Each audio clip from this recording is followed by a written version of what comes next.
네, 이거는 포괄적 차별금지법의 제52조고요. 증명 책임에 관한 조항입니다. 이 법률과 관련한 분쟁에 있어 차별 행위가 있었다는 사실을 피해자가 주장하면 그런 행위가 없었다거나 성별 등을 이유로 한 차별이 아니라거나 정당한 사유가 있었다는 점은 상대방이 입증하여야 한다. 이 부분입니다. 장혜연 의원 발의안 중에 제3조 1항 합리적인 이유 없이 성별, 장애, 나이, 언어, 출신 국가, 출신 민족, 인종, 국적, 피부색, 출신 지역, 용모 등 신체 조건, 혼인 여부, 임신 또는 출산, 가족 및 가구의 형태와 상황, 종교, 사상 또는 정치적 의견, 형의 효력이 실효된 전과, 성적 지향, 성별 정체성, 학력, 고용 형태, 병력 또는 건강 상태, 사회적 신분 등을 이유로 차별을 받지 아니한다. 인간의 존엄과 가치를 실현함을 목적으로 한다. 보고 읽어도 될까요? 네. 저는 제 구조를 골라보았습니다. 제 구조는 국가 및 지방자치단체의 책임이라는 조문이고요. 국가 및 지방자치단체는 이 법에 반하는 기존의 법령, 조례와 규칙, 각종 제도 및 정책을 조사 연구하여 이 법의 취지에 부합하도록 시정하여야 한다라는 내용입니다. 네, 제6조 차별시정 기본계획의 수립. 정부는 차별금지 및 차별의 예방 등 차별시정을 위한 차별시정 기본계획을 5년마다 수립하여 시행하여야 한다. 이 조항을 가장 중요하다고 저는 생각합니다. 자기소개를 부탁드립니다. 네, 안녕하세요. 저는 한국성적소수자문화인권센터 활동가이고요. 홀릭이라는 닉네임을 쓰고 있습니다. 반갑습니다. 네, 안녕하세요. 저는 한국성적소수자문화인권센터에서 일하고 있는 한채윤입니다. 반갑습니다. 예, 저는 혐오와 차별 문제를 연구하는 학자고요. 지금은 숙명여대에서 학생들을 가르치고 있는 홍성수라고 합니다. 반갑습니다. 예, 안녕하세요. 전 조혜인이라고 하고요. 공익인권 변호사 모임 희망을 만든 법에서 활동하고 있고 차별금지법과 관련해서는 차별금지법 제정연대에서 공동집행위원장 맡고 있습니다. 네, 저는 한국게이인권운동단체 친구 사이에서 사무국장 맡고 있는 이종걸입니다. 네, 안녕하세요. 저는 정의당 국회의원 장혜영이라고 하고요. 21대 국회에서 포괄적 차별금지법을 대표 발의한 의원입니다.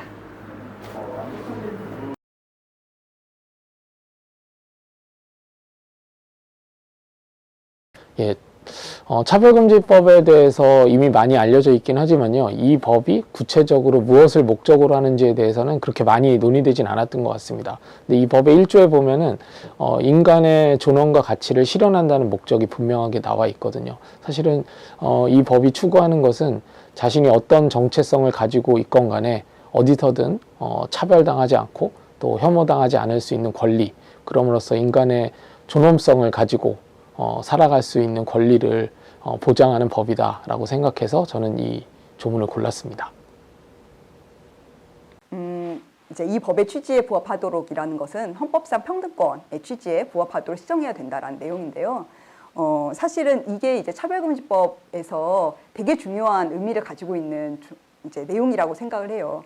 그러니까 차별이라는 것이 사실은 발생했을 때 그걸 어떻게 구제할 것인가 되게 중요한 문제이지만 더 중요한 것은 예방하는 것이잖아요. 그런 차별이 이제 미리 없도록 예방하고 실제로 그 예방에는 이제 기존에 있었던 법 제도나 정책들이 차별적인 관점을 가지고 있지 않은지를 계속 다시 검토하고 조사하고 연구해서 그런 것들을 계속 없애나가는 것. 그래서 차별의 이제 사회의 제도 자체가 더 조금씩 더 평등하도록 만들어내는 것이 사실은 차별금지법이 해야 되는 되게 중요한 역할이라고 생각하고 국가와 지자체가 이런 것들을 할 수 있도록 혹은 하도록 그런 근거를 만들어주는 것이 또 차별금지법이라고 생각을 합니다. 그래서 이제 이 부분에 대한 조문을 읽고 싶었습니다. 네, 이 조항은 제2장 국가 및 지방자치단체 등의 차별시정 의무의 첫 번째 조항 제6조입니다. 이 차별금지법은 아무래도 개인이 어떤 역할을 하는 것도 중요하겠지만 가장 중요한 부분은 국가와 그리고 지방자치단체가 그러한 책임 있게 책무를 다하는 것이 너무나 중요한데요. 방금 이 6조가 그러한 조항입니다. 그래서 국가, 지방자치자체가 차별을 예방하고 시정할 수 있는 기본 계획을 수립하여야 그것이 이루어질 수 있다고 저는 보는데 그러한 계획 등을 이제 잘 수립하여야 한다고 명시되어 있어서 정말 중요한 조항이라고 저는 생각합니다. 네, 제가 읽은 부분은 제가 지난 2020년 6월 29일에 발의한 포괄적 차별금지법의 일부 내용이고요. 이 법이 금지하는 차별이 일어났을 때 이 법이 진짜로 차별인지 아닌지를 증명하는 책임이 누구에게 있는가라고 하는 부분을 명확하게 하는 건데요. 차별을 받은 사람이 아니라 차별을 했다고 지목되는 상대방이 그 부분을 차별이 아니라는 점을 입증해야 한다고 명확하게 제시한 부분입니다.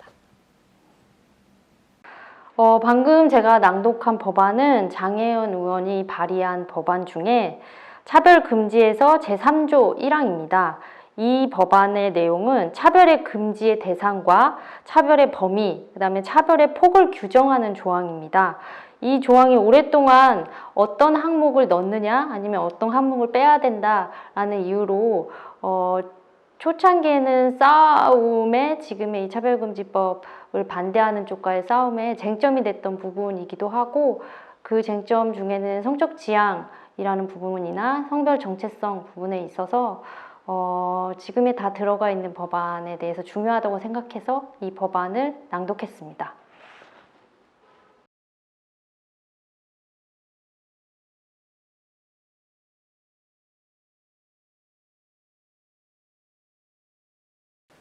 조금 사전 설명이 좀 길 수 있는데 한국의 현대사의 흐름을 보면 박정희 전두환 때까지 계속 군사 독재 정권이었어요. 그러다가 1987년도에 대통령 직선제를 그러니까 사람들이 정말 목숨 걸고 싸워서 민주주의를 얻어낸 거죠.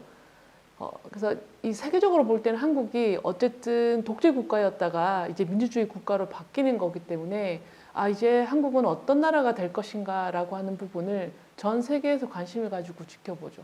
그래서 실제로는 그 다음 대통령이 노태우가 되었기 때문에 군사 독재 정권은 끝난 걸로 보이지만 결국은 군인 출신이었던 사람이 대통령이 된 거고 그 다음에 김영삼 대통령이 되었을 때는 또 완전히 달라 보이겠지만 그 전두환 노태우와 같이 하는 민자당에서 대통령이 된 거기 때문에 실질적으로 크게 한국이 완전히 달라졌다, 민주주의 국가가 되었다 이런 식의 이미지를 갖기는 어려웠습니다.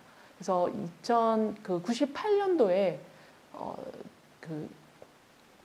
김대중 대통령이 들어서게 되면서 그때서야 정말 좀 비로소 정말 민간이 그리고 정권 교체가 되었고 그래서 한국이 좀 새로운 민주주의 국가가 되겠구나라고 하는 기대가 있었던 거죠.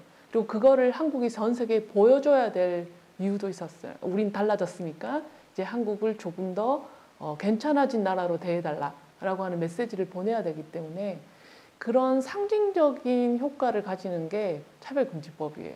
그러니까 국가가 어느 정도 성숙해 있으면 정부가 우리가 보통 하면 범죄, 살인, 도둑, 이런 류의 같은 범죄를 다스리는 것이 아니라 사회에서 사람들이 받게 되는 소외나 배제나 차별 이런 문제까지를 신경을 쓰고 특히 힘 있는 쪽이 그걸 하기 쉬운데 그 힘 있는 곳은 실제로는 정부 기관 아니면 기업 이렇게 큰 곳들이 차별을 많이 하게 되니 이런 힘 있는 곳이 힘없는 사람들을 괴롭히지 않는 나라라고 하는 것을 차별금지법 제정으로 의미가 전달이 될 거거든요.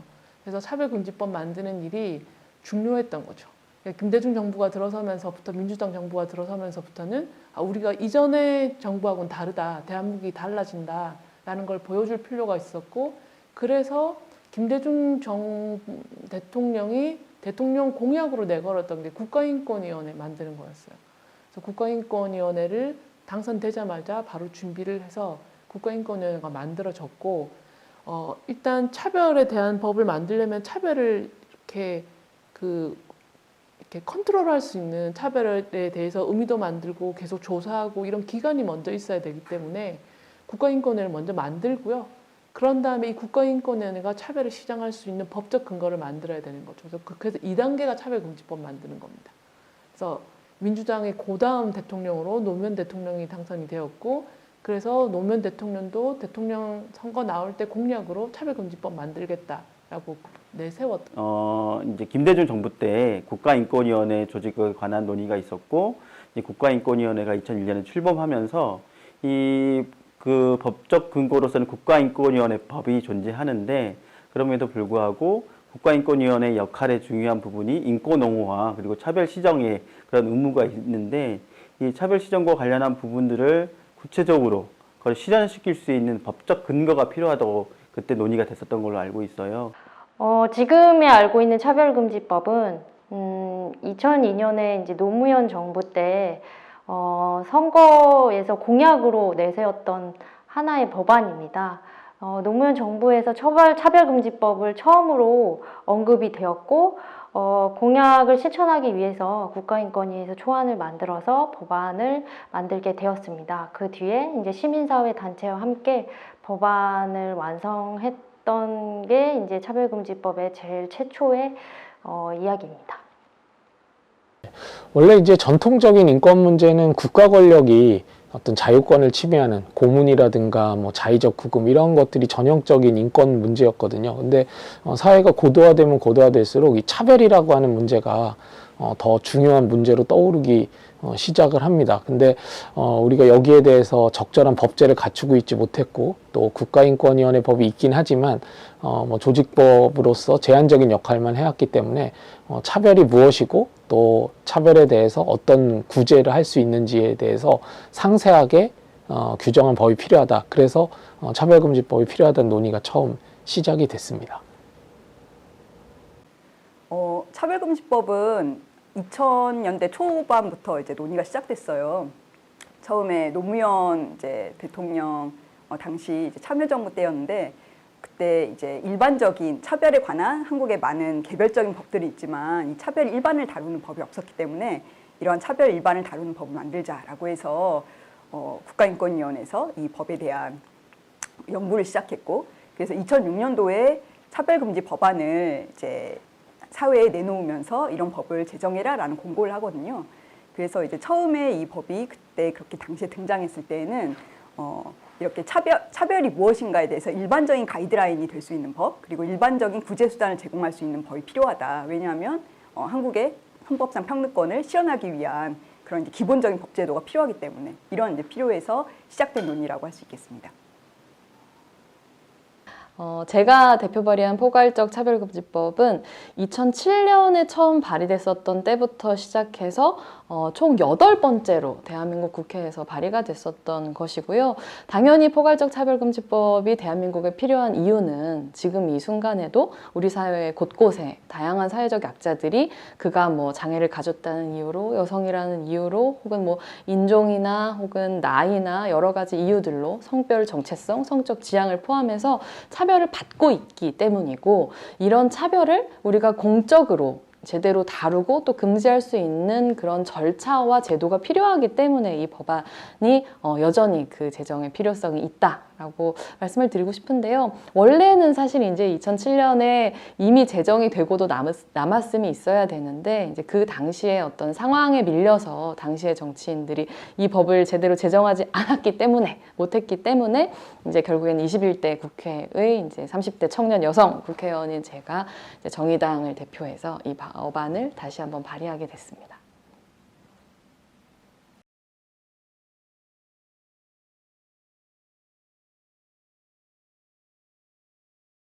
조금 궁금해하실 수도 있어요. 왜 2007년도 입법 예고 후에 갑자기 보수계 신교가 나와서 차별금지법을 반대하게 되었는지, 이제 그리고 그때 반대가 지금 십몇 년 이상 차별금지법이 만들어지지 않게 되는 가장 큰 이유가 되어 있는지. 그러니까 2007년도 상황으로 보면 그 당시 보수 개신교가 차별금지법에, 그 이전까지는 개신교에서 차별금지법에 관심 없었어요. 전혀 생각할 것도 없었는데 2007년 10월달 근처쯤 되었을 때 상황은 어떠했냐면, 바로 그 직전에 그 정부랑 보수 개신교가 엄청나게 법적으로 싸움을 했었거든요. 그게 뭐냐, 사학법이에요. 사립학교법. 사립학교법에 있는 이사회 구성이 너무나도 불투명한 구성이어서, 그래서 이 이사회 구성 자체를 투명하게 바꾸는 것, 뭐 이런 식을 중심으로 한 사학법 개정을 했던 거죠. 근데 그러니까 이런 이사회의 투명성을 바꾼다거나 하는 부분들이 본인들의 이해관계랑 너무 얽혀 있어서, 그래서 사학법 개정을 엄청나게 반대했고, 사학법 개정 반대하는 운동만 몇 년간 했던 거죠. 그 사이 차별금지법 신경 쓸 겨를이 없었습니다. 그러다가 2010월 달 앞두고 한 두어 달 전에 사립학교법을 결국 정부의 압력에 압력을 넣어서 본인들이 원하는 방식대로 다시 바꿉니다. 사립학교법을 재개정, 좋게 바꾼 법을 다시 나쁘게 개정하는 거에 성공했어요, 보수개신교가. 그래서 이들이 각성이 하나가 된 것이, 법에 따라서 우리의 이익에 영향을 미칠 수 있겠구나라는 것을 깨달았고, 그래서 그 다음에 관심을 갖게 된 게 차별금지법인 거죠. 차별금지법이라고 하는 법이 입법 예고가 됐어 라고 하는 얘기가 알자마자 보수 개신교에서 그 사학법 막 싸우고 했던, 이미 이 말씀은 안 되는데, 가다가 있다고 쓰면 안 되는데 싸웠던 흐름이 있어서 그런 조직력을 가지고 차별금지법 반대에 나섭니다. 법무부에 엄청난 항의 메일을 넣게 되죠. 항의 팩스 같은 것들 넣게 되고, 근데 엄청나게 이제 항의가 너무 많이 들어오니까 정부 입장에서는 이제 결정을 하기로 했는데, 그 결정은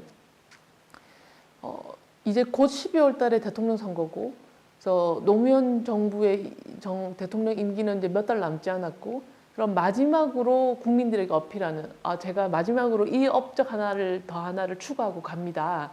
그렇게 7개 조항을 이제 뺀 채로 입법 예고한 법안에서 7개를 빼고 법안을 확정해서 국회로 넘긴 거죠. 그래서 요 내에서도 굉장히 많은 토론을 하게 되죠. 그래서 결론적으로는 그런 식으로 만들 수 없다라고 해서, 그래서 정부 입법안도 만들어지지 않도록 하는 방식으로 이제 운동을 2007년도 당시에는 그렇게 운동을 전개해야 했었어요.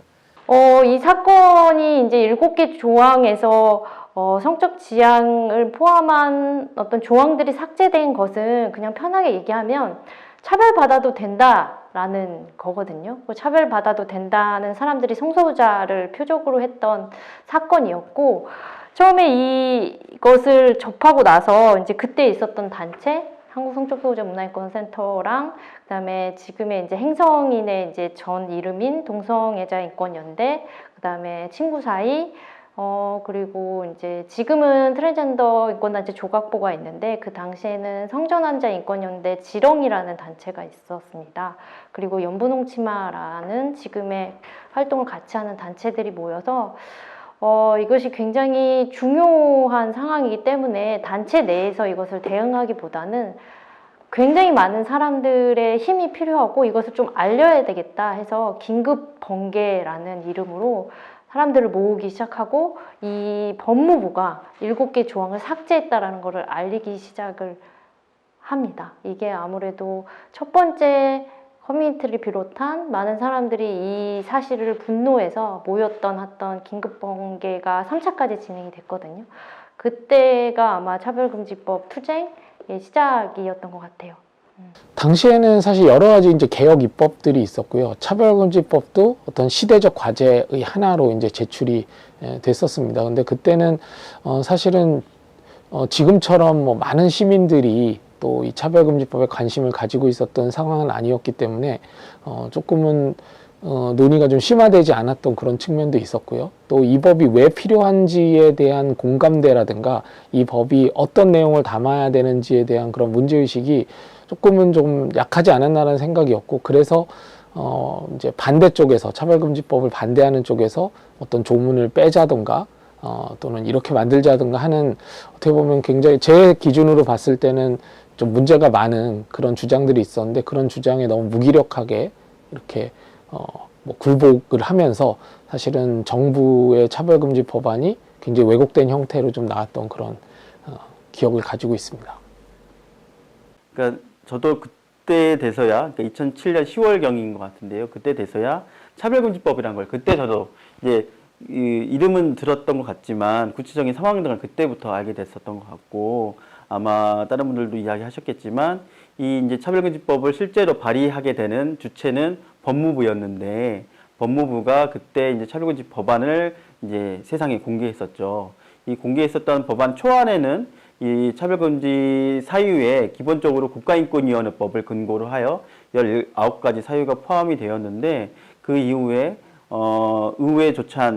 의회선교연합, 예, 국회에 있는 주로 그 국회의원들의 그 개신교를 갖고 있는 의원들의 모임이 있어요. 조찬 모임 같이. 그런 모임들에서 이 차별금지법에 성적 지향이 들어가는 것에 대해서 문제 제기를 했었고, 당시에 보수 그 재계 같은 경우에서도 차별금지법이 여러 가지로 우리 사회의 경제에서나 이런 상황 등에서 좀 위축될 수 있게끔 만들 것 같다. 이런 식의 반대 여론들이 이루어지자 이에 대해서 법무부가 7가지 성적 지향을 포함한 7가지 사유를 삭제하는 것이 알려지게 됩니다. 이때 이제 저희가 그 소식을 듣게 됐고, 그 소식을 통해서 아니 어떻게 차별을 금지하자는 이런 법을 발의하는 과정 안에서 오히려 차별을 조장하는 그러한 세력들의 이 의견을 받아들여서 논의 상황에서, 입법 예고 전에 논의 상황 안에서 이렇게 삭제를 하게 되는 상황이 생기는 것인지 너무나 분노스러웠고, 그래서 그런 분노를 그러한 상황들을 긴급하게 확인한 성소수자 단체, 일반 또 인권 단체들이 모여서 주요한 행동, 긴급 행동과 관련한 행동 등을 진행했었죠. 그래서 그때 상황들에 대해서는 사실 국가인권위원회법에 이미 명시되어 있는 성적 지향인데, 그리고 그것이 이미 법률적으로 통과된 사안임에도 불구하고 이것이 일부 또는 국회의원들 또는 보수 개신교 세력들의 반대로 인해서 이게 갑자기 바뀌어진 삭제된다는 것이 도저히 저희로서도 이해가 되지 않았고, 그런 부분들을 어떻게 조금 더 문제 제기할까 하면서 이러한 성소수자 다양한 단위들이 함께 모여서 긴급하게 논의를 했었죠. 그래서 긴급 번개 이렇게 이 2차례 정도 먼저 모였고, 그렇게 이후에 긴급 행동이라는 그런 대응 단위를 조직해서 그런 그 차별금지법을, 올바른 차별금지법, 제대로 된 차별금지법이 제정될 수 있도록 목소리를 높였던 시기였던 것 같습니다.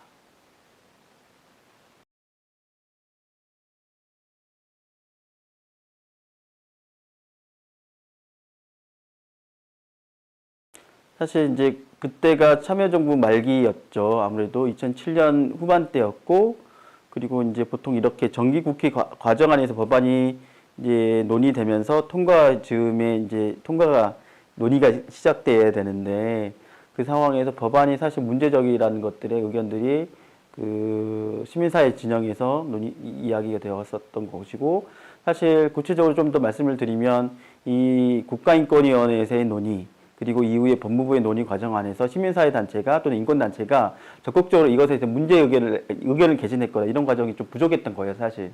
그래서 이제 그 법무부가 그렇게 과정이 생겼을 때 좀 더 명확하게 사전에 그러한 개입 등이 있었거나 또는 그런 논의가 사전에 있었더라면 좀 그런 부분에 있어서 좀 더 우리의 입장들을 잘 전달할 수 있었을 텐데, 그런 상황들이 조금 진행이 또 더뎠던 부분도 있었고, 그러니까 물론 차별금지법 논의에 대해서 인권 단위가 고민이 없었던 것은 아니나 실제로 이제 그러니까 반차별 운동이 좀 더 적극적으로 진행됐었던 상황은 아니었던 거예요.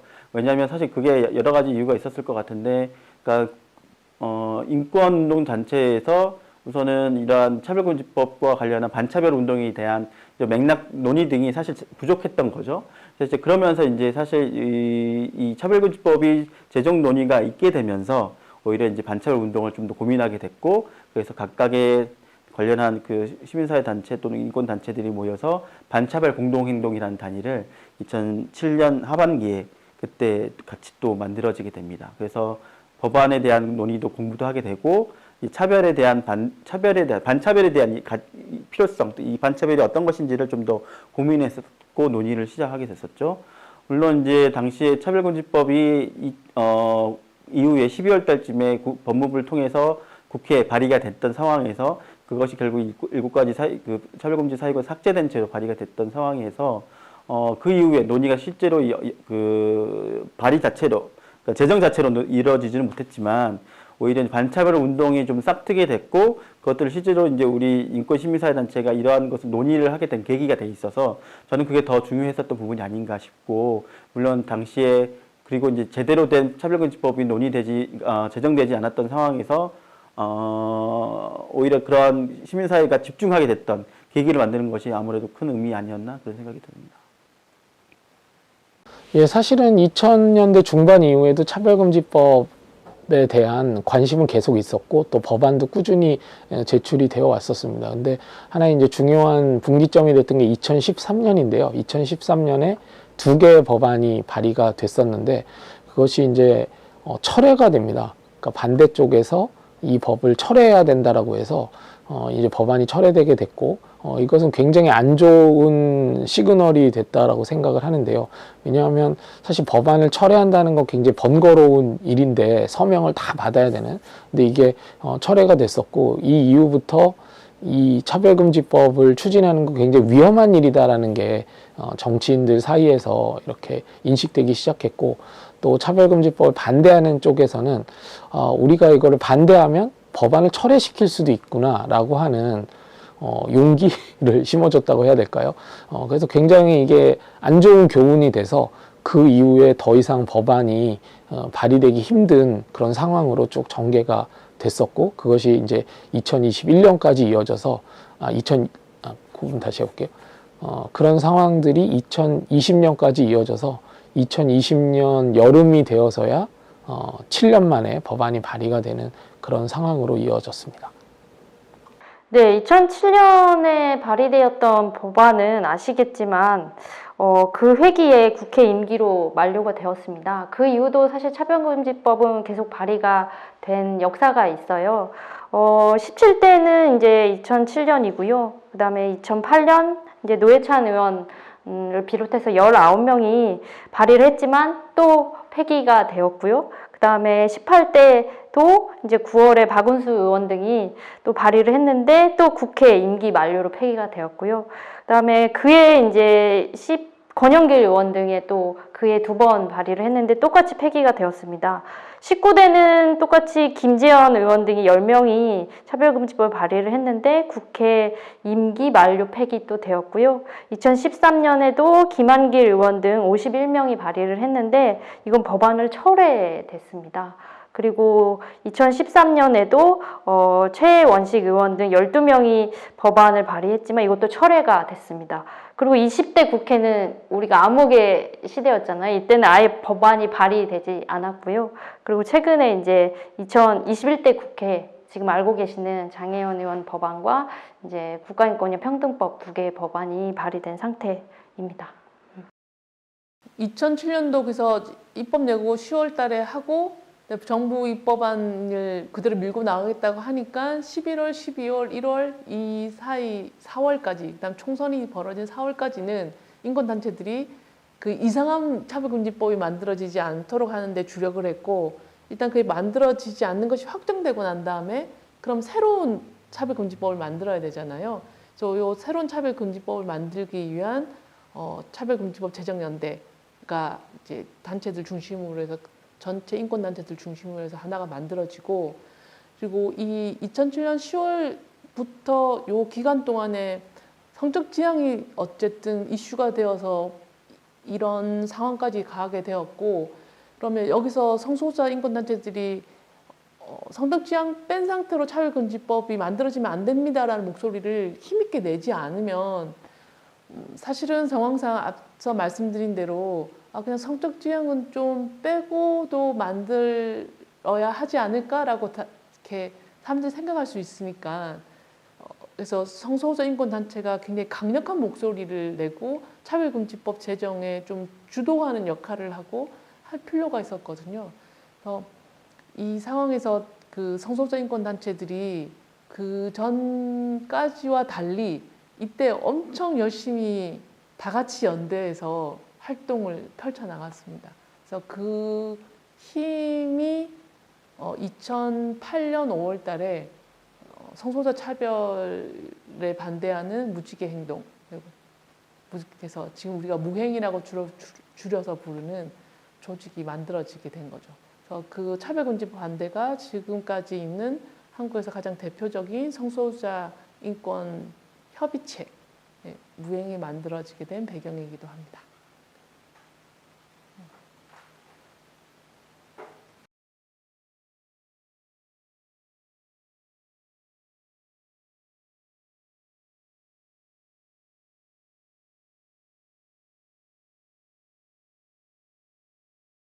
예, 사실은 그 차별금지법은 뭐 인권과 민주주의를 지향하는 나라에서는 거의 이제 기본적인 법으로 이렇게 되어 있고요.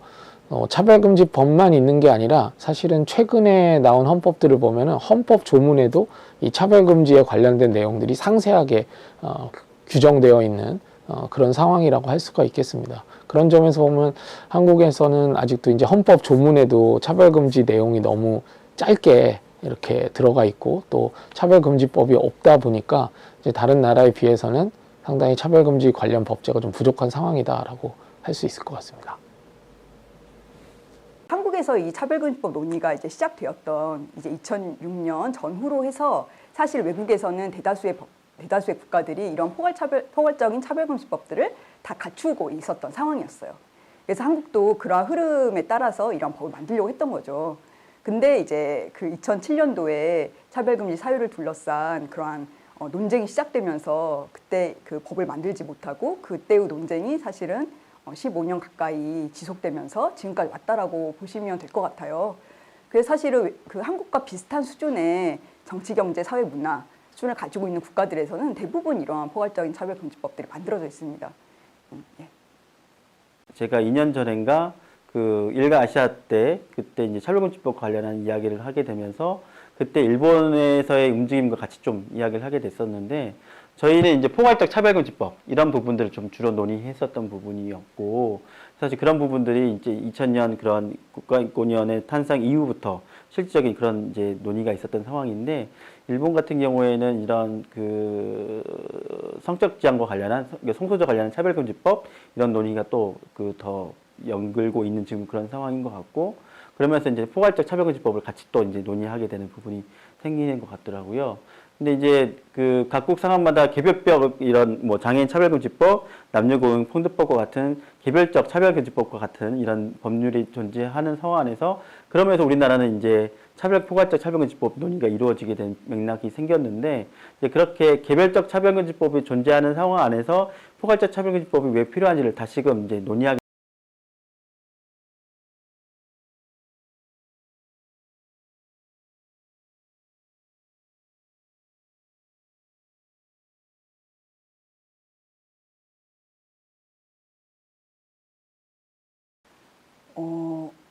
예, 한국은 조금 특수한 상황이죠.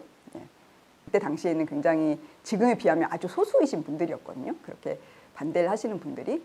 그리고 사실 반대하는 그 주장 자체가 큰 정당성이 없는 주장이잖아요.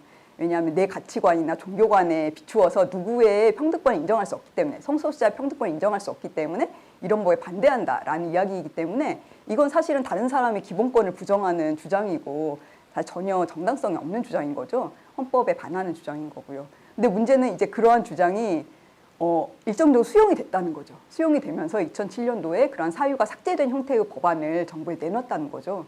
그러면서 이 법이 이제 좌초되게 되는 것인데 이게 굉장히 한국에서의 특수한 상황이라고 할 수 있을 것 같아요.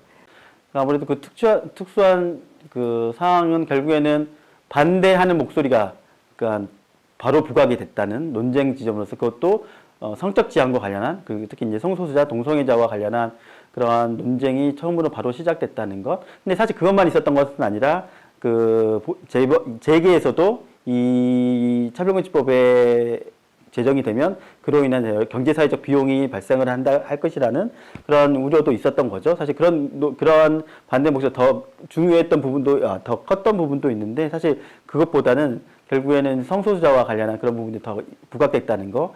이것이 이제 좀 여러 맥락 등에서 좀 다른 부분이 있는 것 같고. 포괄적 차별금지법하고 비슷한 법제들이 만들어졌던 나라들의 어떤 입법 과정에 대한 말씀을 들어보면 어느 나라에건 반대나 우려의 목소리, 불안의 목소리들은 있었던 것 같아요. 근데 다만 지금 한국이 처해 있는 상황 정도로 그런 이제 일부 보수 개신교계의 반대가 이토록 조직적으로 이 정치인들을 압박했는가?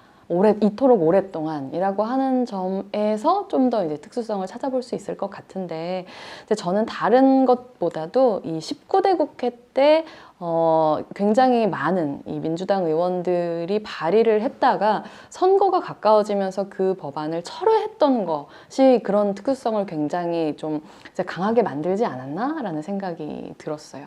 그러니까 다른 나라들의 경우에는 반대의 목소리가 있지만 그 반대의 목소리를 경청하면서도 이제 충분한 토론을 통해서 양심에 따른 투표를 통해서 결국은 이 법안이 만들어졌던 경우들이 굉장히 많은데, 우리는 오히려 그런 반대를 통해서 이 법안에서 중요한 부분들을 빼고 발의를 한다던가 법안을 아예 철회한다던가 이런 경험을 만들므로써 오히려 이걸 반대하는 사람들한테 우리가 반대하면 막을 수 있구나 라는 종류의 어떤 이상한 교훈을 줬다고 생각하거든요. 이제 그런 의미에서 더더욱 그 반대가 조직적으로 될 수 있는 상황이 만들어졌고 시간적 여유가 생겼고, 이제 그 결과가 21대 국회에서 훨씬 더 조직적으로 이제 각 지역구에 있는 의원들 혹은 이제 그 다음에 자기 정치적 생명을 이어가려는 의원들에 대한 어떤 압박으로 나타나고 있지 않나라는 생각이 듭니다.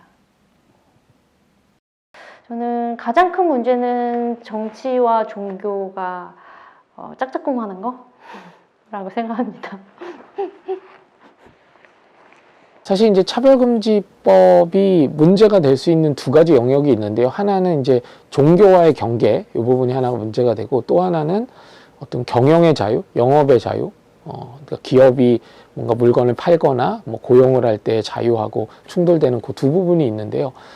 특히 이제 한국에서 주로 문제가 됐던 건 종교와의 경계 문제였던 것 같습니다. 근데 다른 나라에서도 논란은 있었습니다만, 어떤 종교의 고유한 영역하고 또 사회가 규율해야 되는 사회의 영역하고 이렇게 적당한 구분선을 지으면서 사실은 문제가 해결이 되어 갔는데, 한국은 아직도 이 종교와 사회의 경계가 무엇인지, 종교와 세속사회의 경계가 무엇인지에 대해서 아직까지 좀 논란이 되고 있어서 그것이 굉장히 좀 유감스러운 지점이고요. 이 부분이 빨리 좀 해결이 돼야지만 입법도 가능하고 또 다음 단계로 진도가 나갈 수도 있지 않을까라는 생각을 하고 있습니다.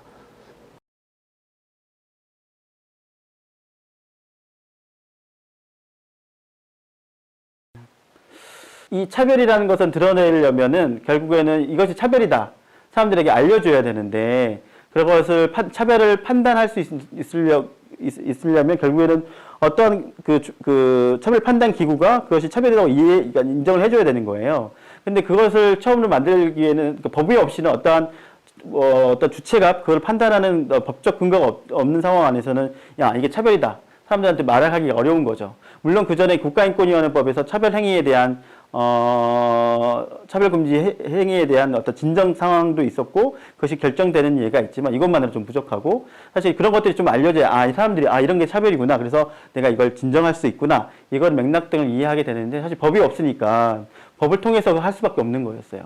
그러니까 그런 반차별 운동 또는 쟁점 포럼 등 같은 담론을 형성하고 사람들과 만나서 좀 그런 이야기를 할 수도 있지만 이 법이 너무 어려운 거예요. 추상적이고. 그래서 그런 것도 같이 병행하면서 법에 대한 제정 운동을 같이 이야기했었던 거죠. 근데 이제 결국에는 이 법 제정 운동이 좀 더 시각적으로 더 드러나야, 그래야 그 다음 사람들한테도 법에 대한 필요성도 인식하게 되고, 그 법과 함께 우리가 차별에 대해 어떻게 우리 스스로 그걸 말하고 대항할 수 있는 힘을 기르고 그런 것을 운동으로 만들 수 있을까를 좀 고민하게 되면서 결국 이걸 같이 병행해야 된다는 생각을 했었어요. 그러니까 반차별 운동도 같이 하게 되면서 법제화 운동을 같이 병행했었던 거죠. 그런 상황 안에서 이름을 좀 더 명확하게 우리의 목표가 우선은 차별금지법 제정을 필요로 한다, 이런 인식 아래 차별금지법 제정연대로 2011년에 단체를 이제 명칭을 바꾸면서 2011년 1월달에 출범을 시작하게 됐죠. 네. 이런 이야기하면 재미가 없는데.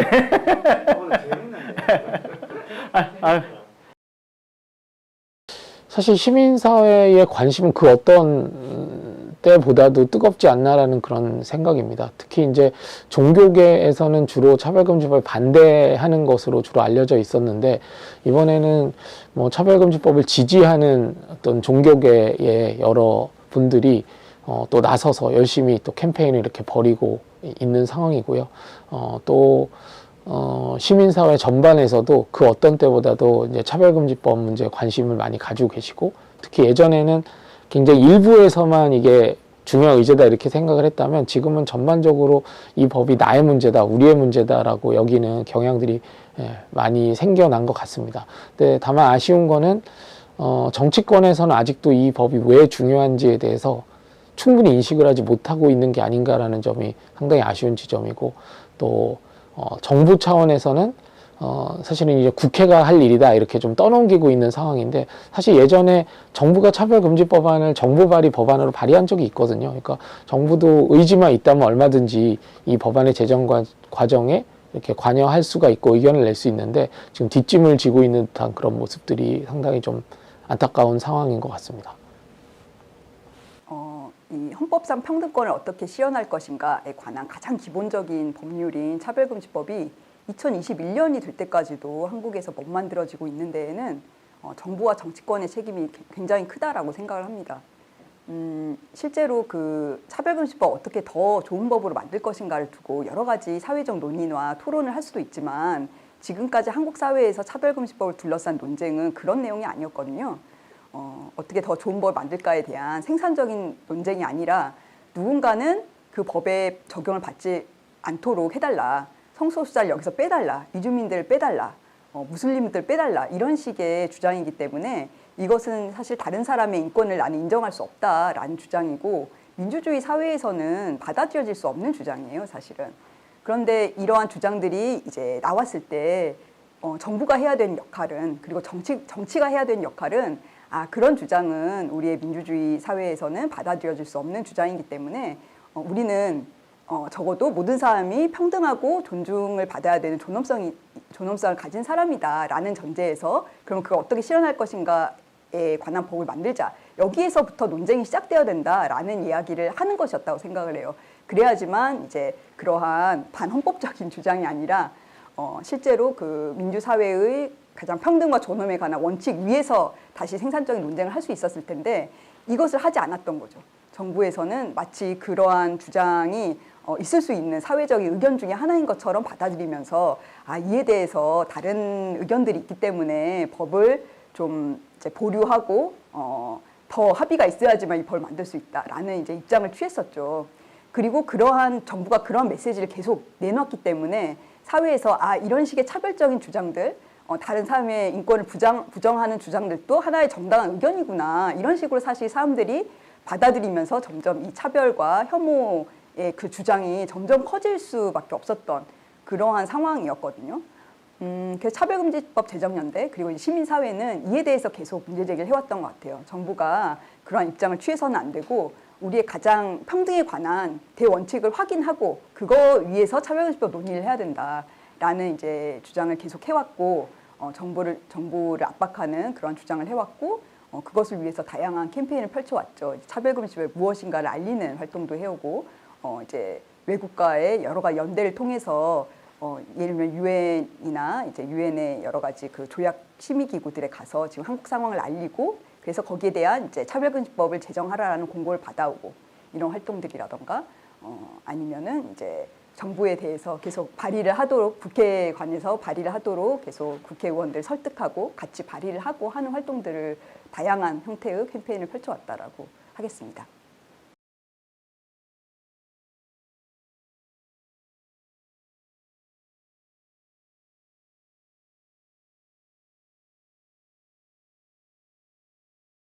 누가 차별금지법의 적용을 받는, 차별금지법에 의해서 평등권의 보호를 받는 사람인가에 관한 것은 사실 2007년도부터 계속 꾸준히 얘기되어 왔던 논의였죠. 결론적으로는 사실 우리 사회의 모든 사회 구성원은 당연히 평등권의 보장을 받아야 되는 사람이다 라는 그 명제가 실제로는 헌법에 의해서 사실 선언되어 있는 명제잖아요. 근데 그것이 실제로 우리 사회에서 누구나 형식적으로는 그래 모든 사람은 다 평등하지라고 말하지만 실제로 이렇게 구체적으로 갔을 때 진짜로 우리 사회 구성원의 정말 모든 사람들 성소수자를 정말 당신의 동료 시민으로서 받아들이면서 평등하다라고 당신은 생각하는가? 이주민들을 그렇게 동등한 동료 시민이라고 생각하는가라는 그런 실질적인 질문을 모든 사람들한테 던지는 과정이었다고 생각해요. 차별금지법에 관련된 논쟁이. 그러면서 실제로 사람들이 그렇지 맞다. 모든 사람 성소수자 이주민뿐만 아니라 모든 사람들이 당연히 그러한 인권의 보장을 받아야 되는 그리고 평등권의 보장을 받아야 되는 사람들이다. 우리는 그 원칙을 확인해야 된다라는 그러한 합의를 점점 더 크게 실질적으로 가져오는 그런 과정이었다라고 생각합니다. 그래서 지금은 차별금지법을 이야기했을 때 그래 누구나 거기서 배제되어서는 안 되지라는 부분에 대한 사회적 합의는 굉장히 높아졌다라고 생각을 하고요.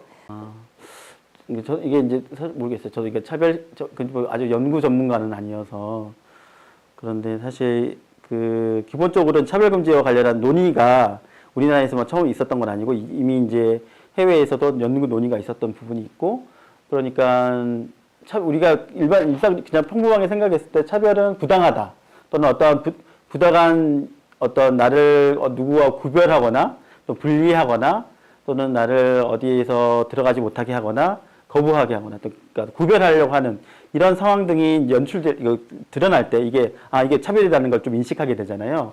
근데 중요한 것은 그러한 차별을 그런 분리하는 행위 또는 구별하는 행위, 거부하는 행위가 이루어졌을 때 그 이유가 왜 어떤 이유로 나를 그렇게 구분하려고 하는 거냐 이런 것이 너무 중요하거든요. 근데 그 중요한 것 중에 하나는 합리적인 이유가 아닐 때 그래야 차별이라고 인정이 되는 것으로 논의가 됐었어요. 사실 이제 차별금지 법안에는 소수자에 대한 정의가 나와 있지는 않습니다. 대신에 이제 차별의 개념을 정함으로써 소수자 집단이 어떻게 우리가 구성될 수 있는지를 거꾸로 이제 정의하고 있다고 보시면 될 것 같은데요. 이 차별금지 사유는 기존에 19가지 사유가 이제 국가인권위원회법에 규정이 이렇게 되어 있었고 지금 논의되고 있는 차별금지 법안에는 여기에 한 2가지, 3가지 정도를 추가해야 된다라는 그런 입장이 또 이렇게 담겨 있습니다. 뭐 대표적으로 성별이나 장애라든가 연령이라든가 아니면 성적 지향 그리고 새로 추가하자고 이제 제안되고 있는 성별 정체성 이런 사유들을 이유로 해서 사람을 부당하게 취급하면 안 된다라고 하는 내용이 이제 담겨 있고요. 그렇기 때문에 어떤 성별 정체성이나 성적 지향이나 연령이나 장애로 구분되어서 불이익을 당하는 집단, 이것이 이제 소수자 집단으로 우리가 생각할 수 있을 것 같습니다.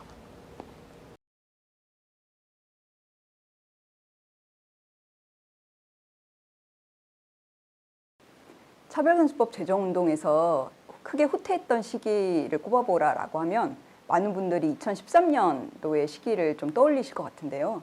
그때 어떤 일이 있었냐면 2007년도부터 2013년도까지 그래도 차별금지법이 국회에서 소소하게 발의가 계속 되어 왔거든요. 그런데 2013년도에 그 차별금지 법안이 2개가 한꺼번에 발의가 되어요. 근데 그 발의된 그 2개 법안이 2달 만에 철회가 되는 사태가 일어납니다. 그때 철회되었던 이유는 차별금지법을 반대하시는 분들이 너무나 의원실에 계속 폭탄 전화를 돌려서 의원들 너무나 괴롭힌다. 그래서 이제 그때 당시에 의원들이 철회를 하면서 기자회견을 하거든요. 기자회견을 하면서 지금 도저히 합리적인 토론을 할 수 있는 상황이 아니다. 아무리 반대하시는 분들한테 이 법인 그런 취지가 아니다라고 설명해도 전혀 말이 통하지 않는다. 그래서 일단은 철회를 하고 다시 한번 재정비해서 발의하겠다라는 입장을 표명을 하면서 철회를 시킵니다. 근데 이 철회가 우리 사회에 주었던 큰 메시지가 있었어요. 이런 방식으로 실력 행사를 하면 법안을 막을 수 있구나라는 이제 하나의 큰 선례가 된 거죠. 그리고 이제 국회의원들에게는 이런 방식으로 차별금지법에 대해서 나섰다가는 체면을 구기거나 이런 식의 그런 전화폭탄을 맞을 수 있구나라는 선례도 되었던 거예요. 그래서 2013년도에 그때 철회 사태가 있은 뒤로 국회에서는 아무도 이 법을 다루려고 하질 않고 굉장히 무서워하는 그런 법이 되었고요. 그 차별금지법을 반대하시는 분들에게는 큰 승리의 기억이 되었기 때문에 사실은 이 2013년 철회 이후로 정말 차별금지법뿐만 아니라 여러 가지 그 평등, 인권, 뭐 성평등 등등을 다루는 그러한 가치들을 다루는 모든 법률들, 정책들, 조례들이 다 같은 방식으로 막히게 됩니다. 아무래도 그러니까 물론 여러 고비가 있고 힘든 경우가 있는데 2017년 재출범하면서부터 그 단위들이 모여서 계속 이제 차별금지법 무죄를 그 말을 하게 됐고 그러면서 이렇게 20대 국회는 발의를 하지 못했지만 차별금지법의 제정이 우리 사회의 주요한 의제라는 것들 계속 조금씩 더 그 논의되지 못했던 그 흐름을 좀 더 이겨내기 위해서 계속 다양한 행동을 했었던 것이고 그것을 지금까지 이어지게 한 과정이었던 것 같아요. 그래서 저는 그 시기가 가장 좀 무력했던 것 같고 그 시기가 가장 힘들었던 것 같은데 다행히 그 상황 안에서 그것을 이겨내기 위해서 우리가 좀 많은 노력을 좀 했었던 것이 아닌가 그런 생각이 들어요. 글쎄 일단은 어떤 법이나 반대하는 사람은 다 있고요. 그거는 뭐 차별금지법만의 특수한 상황은 아니라고 생각합니다. 근데 반대하는 사람이 있음에도 불구하고 어떤 법안이 이제 끝까지 밀어붙여서 통과가 되는 이유는 그 법이 꼭 필요하기 때문이거든요. 근데 차별금지법 관련해서는 아직은 정치권에서 이 법이 꼭 필요하다. 뭐 반대하는 사람들이 일부 있지만 이 법은 반드시 제정되어야 한다. 라고 하는 합의에 아직까지 좀 도달하지 못한 게 아닌가라는 생각입니다. 그래서 앞으로 저는 이 법이 통과가 되기 위해서는 일단 일반 시민들부터 시작해서 특히 이제 정치인들이 또 법을 만드는 국회의원들이 이 법이 왜 필요한지 조금 더 공감해 주셨으면 좋겠다. 그런 부분이 좀 해결된다면은 뭐 일부 반대가 있더라도 통과가 될 수 있을 거라고 그렇게 기대하고 있습니다.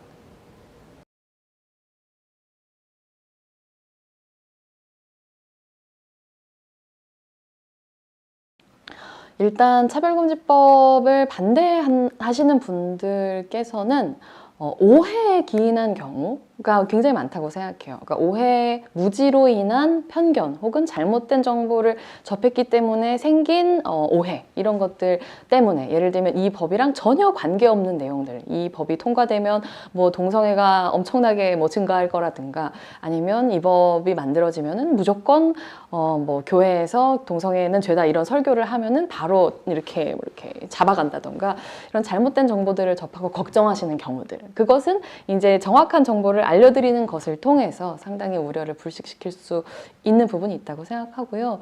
이제 그 이외에 이 법을 우려하시는 분들께서는 뭐 이런 주장들을 펼치시죠. 뭐 예를 들면은 사회적 합의가 필요하다. 이런 아직은 이 법을 필요하다고 얘기하는 사람들은 소수이기 때문에 다수의 사회적 합의가 만들어지기 전까지는 아직 만들 수 없다. 정치인들이 주로 이런 핑계 뒤로 많이 숨는데요.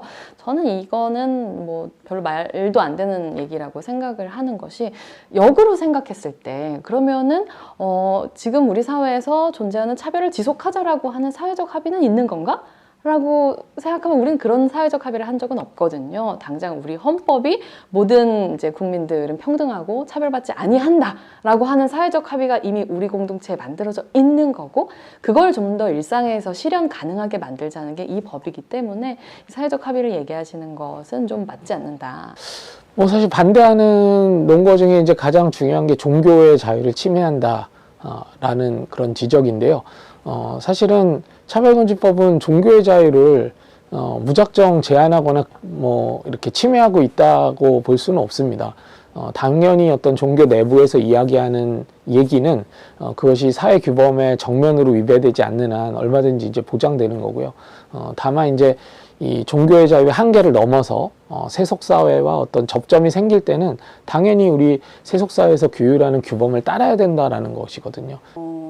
차별금지법을 반대하시는 분들의 주장은 사실 뭐 다양한 이야기를 하시는데요. 그 근저에는 결국에는 성소수자나 아니면은 이제 종교가 다른 이슬람 종교를 가진 사람들은 그러니까 나는 인정할 수 없는 사람들이고 이 사람들이 사회에서 남들하고 똑같이 평등하게 사회생활을 하고 사회에 참여할 수 있도록 보장해주는 법정책을 나는 인정할 수 없다라는 주장이 사실 핵심인 것 같아요. 이름은 다양한 그러니까 동성애 반대, 국민 차별금지법 반대 그런 여러 가지 이름을 만들면서 이렇게 이제 공론장에 나와서 그것이 자신의 주장 의견이냐 말했고 그것을 사람들한테 좀 정치권이나 사람들에게 좀 더 위협적으로 느껴질 정도로 그렇게 반대 여론을 만들었었죠.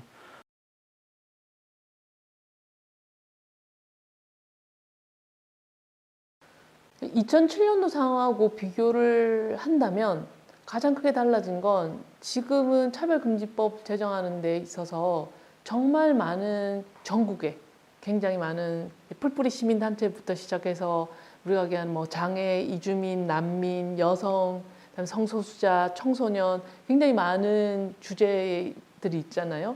이 하는 모든 단체들과 거기 활동하시는 활동가분들, 거기를 지지하는 시민들 모두가 함께 차별금지법 제정의 뜻을 모으고 있다라고 하는 게 차이예요.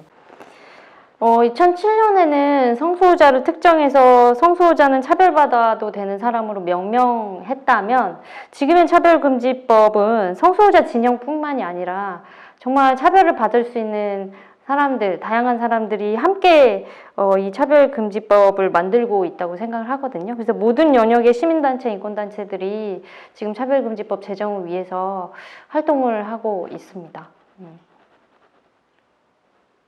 사실 그러니까 차별금지법 초기에도 그랬던 것 같긴 하지만 이제는 이게 그냥 단지 성소수자 문제는 이제는 아닌 거 확실하게 그게 아닌 거예요. 확실한 것 같고 그 의제에 있어서 다양한 사람들 특히나 이 차별감수성 이게 그러니까 그 차별금지법의 그 법제에 대한 이야기뿐만 아니라 이게 사람들한테 그 필요하다는 것이 몸소 이야기하는 것들이 더 많아지는 것 같아요. 그러니까 당연하고 상식이고. 과거에는 이제 차별금지법이 일부에서만 좀 관심을 가지는 그런 운동이었다면은 이번 2020년, 21년을 거치면서 이제 차별금지법이 우리 모두의 문제다라고 하는 점이 굉장히 공감대가 많이 확산된 것 같아요. 그래서 지금도 이제 입법 청원 운동이 굉장히 활발하게 진행이 되고 있고 생각보다 많은 분들이 또 여기에 지지를 보내고 동참해 주시고 있는 것 같습니다. 그런 점이 예전하고 가장 많이 달라진 지점이고 또 이 법이 꼭 제정되어야 한다라고 하는 당위를 또 확인시켜주는 장면이 아닐까 싶습니다. 지금은 사실은 2021년에 와서는 차별과 불평등의 문제가 얼마만큼 사회 전반의 지금 문제인가, 그리고 누군가가 차별당했을 때 그게 결국에는 다른 사람의 차별로 어떻게 이어지는가, 어떤 사람이 인권을 훼손당했을 때 이게 어떻게 다른 사람들의 인권 수준까지 다 후퇴시키는가, 이런 것들을 같이 목도하고 있기 때문에 이건 사실 나의 문제이기도 하다, 우리가 같이 해결해야 되는 문제다라는 인식을 가지고서 지금 차별금지법에 다 함께 하고 있거든요. 그래서 차별금지법 제정연대는 현재 150개가 넘는 이제 크고 작은 단체들이 다 함께하고 계세요. 이것은 정말 전국 단위의 단체들부터 시작을 해서 굉장히 동네 작은 모임들까지도 같이 하고 계시거든요. 그래서 이제 차별금지법 제정연대가 이러한 연대체들 중에서 가장 규모가 큰 연대체 중에 하나예요. 이것을 이제 보더라도 차별금지법 문제, 그 차별금지법이라는 것이 상징하는 지금 우리 사회의 차별의 문제, 그리고 이제 평등과 존엄을 어떻게 이루어나갈 것인가의 문제가 사실은 이제 모두의 문제가 되었다. 모두가 함께 이제 이걸 넘어서고자 하는 운동이 되었다라는 것이 그동안의 이제 차별금지법 제정 운동이 쌓아온 그런 결과라고 할 수 있을 것 같습니다.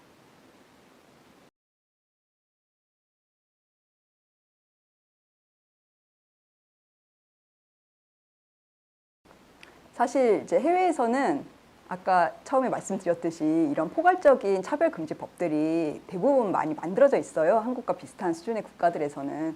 그래서 이제 그런 국가들에서 어떻게 그 법을 토대로 해서 통합적인 차별 규율을 하고 그에 대해서 국가가 그러한 통합적인 차별을 시정하기 위한 정책들을 세우고 이걸 시행해 나가고 하는 것은 사실은 많이 참고를 하고 있고 이제 그러한 법 제도 위에서 어떻게 외국의 활동가들이 활동을 하고 있는가라는 것도 사실 많이 참고가 돼요. 예, 뭐 구체적인 사례라기보다는요, 일단은 차별금지법을 제정한 대부분의 나라에서도 어떤 반대라는 거는 당연히 있었습니다. 우려하는 그런 지점들도 당연히 있었고요. 뭐 경영계의 우려도 있었고 종교계의 우려도 있었습니다. 하지만 그 나라에서 이 법이 통과가 된 거는 이 차별금지라고 하는 원칙이 얼마나 중요하고 또 우리 사회에서 필수적인가에 대한 합의가 있었기 때문에 약간의 어려움에도 불구하고 이걸 이겨냈던 거거든요. 근데 우리에게 아직까지 조금 아쉬운 지점들이 있다면은 이 법이 왜 이렇게 절실하게 필요한 것인지에 대한 좀 논의가 조금은 좀 부족한 게 아닌가라는 생각입니다. 그래서 앞으로도 이 법의 필요성에 대한 그런 공감대를 좀 더 확산시키는 게 법 제정 과정에서 관건이 아닐까라고 생각을 합니다.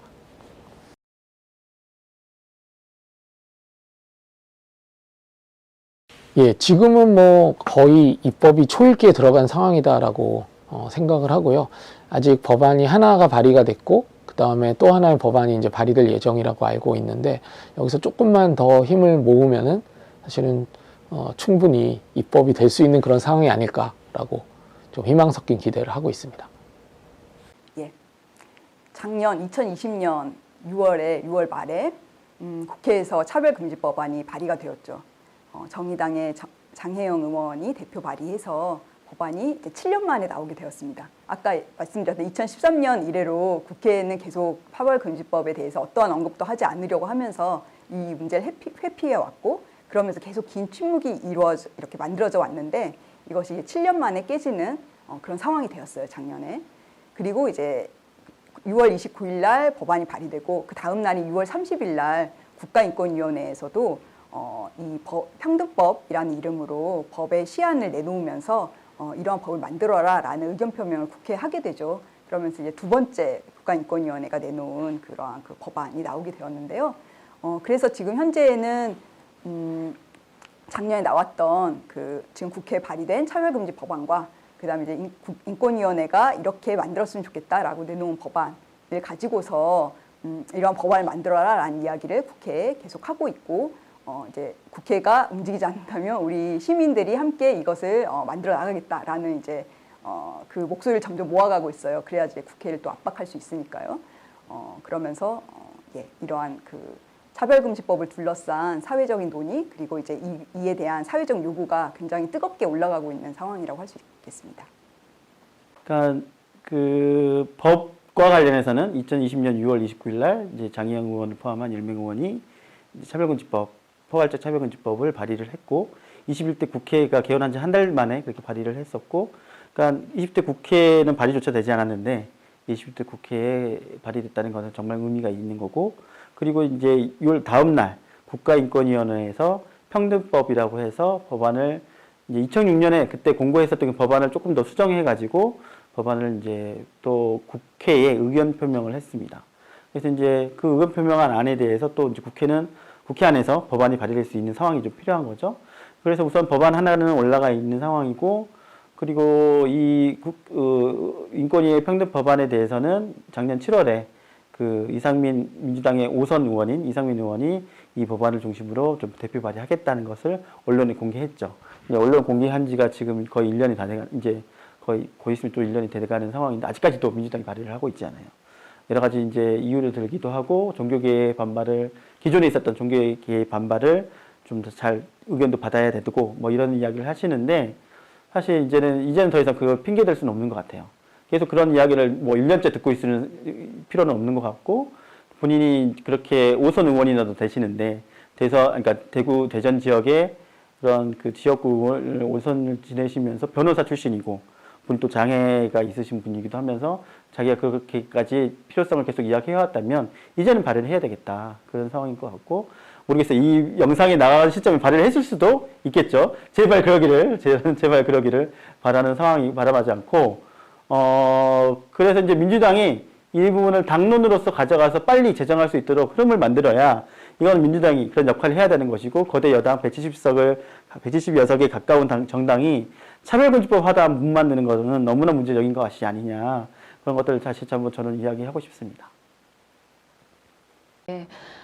작년 6월 29일에, 그러니까 21대 국회가 시작되고 한 달 만에 포괄적 차별금지법을 제가 대표 발의를 했고, 이건 굉장히 고무적인 거예요. 왜냐면은 지난 20대 국회 때는 4년 동안 이 법을 10명조차 의원들의 동의를 모으지 못해서 발의도 하지 못했는데, 이번 국회에서는 한 달 만에 10명을 모아서 4년 동안 하지 못한 것을 했기 때문에 이 부분에 있어서는 굉장히 진일보했다라는 이제 새로운 희망을 품게 되었던 것이고, 근데 아쉬운 아쉬운 점은 이 발의하고 나서 거의 1년이 다 되도록 국회에서 제대로 된 논의를 이제 들어가지 못하고 있는 부분이 있어서 이 부분에 있어서 많은 시민들의 어떤 이제 참여와 촉구가 필요한 부분인데요.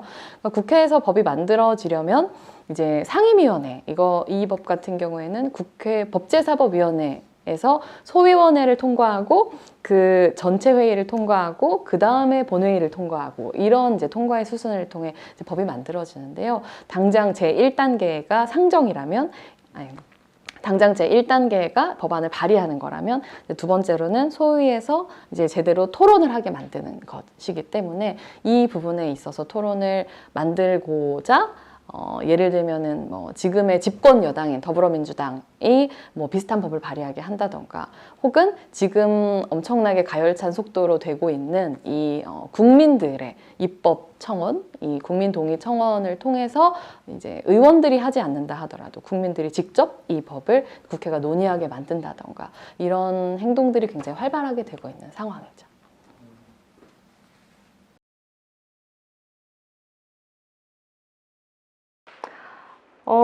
지금은 시대가 많이 변한 것 같아요. 예전에는 차별금지법 얘기를 하면 뭐 국회의원, 발의할 국회의원이 없다.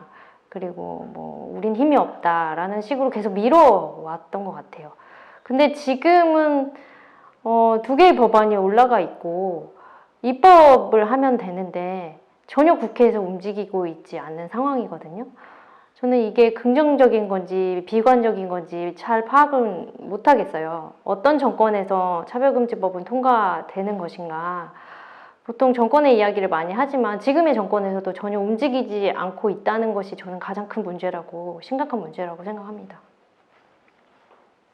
좀 마지막 고비인 것 같아요. 그러니까 어떤 차별금지법이 필요하다, 이 법이 있어야 된다라는 정도는 뭐 국민들 사이에서나 또 정치인들 사이에서 상당 부분 이제 공감대를 얻었다고 생각을 하는데, 근데 이게 얼마나 절실히 필요한가? 이 부분에 대한 합의는 살짝 좀 부족한 게 아닌가라는 생각입니다. 왜냐하면 어쨌든 현실적으로 반대하는 사람들이 있단 말이에요. 근데 이 반대에도 불구하고 이 법을 좀 통과시키기 위해서는 좀 절실하게 이 법이 필요하다는 것에 합의가 돼야 그 다음 단계로 나갈 수가 있는데, 지금 수준에서는 이게 필요하긴 하지만 그렇게까지 필요한 법이야? 라고 하는 점에 좀 의구심을 품는 분들이 있는 게 아닌가라는 생각이고요.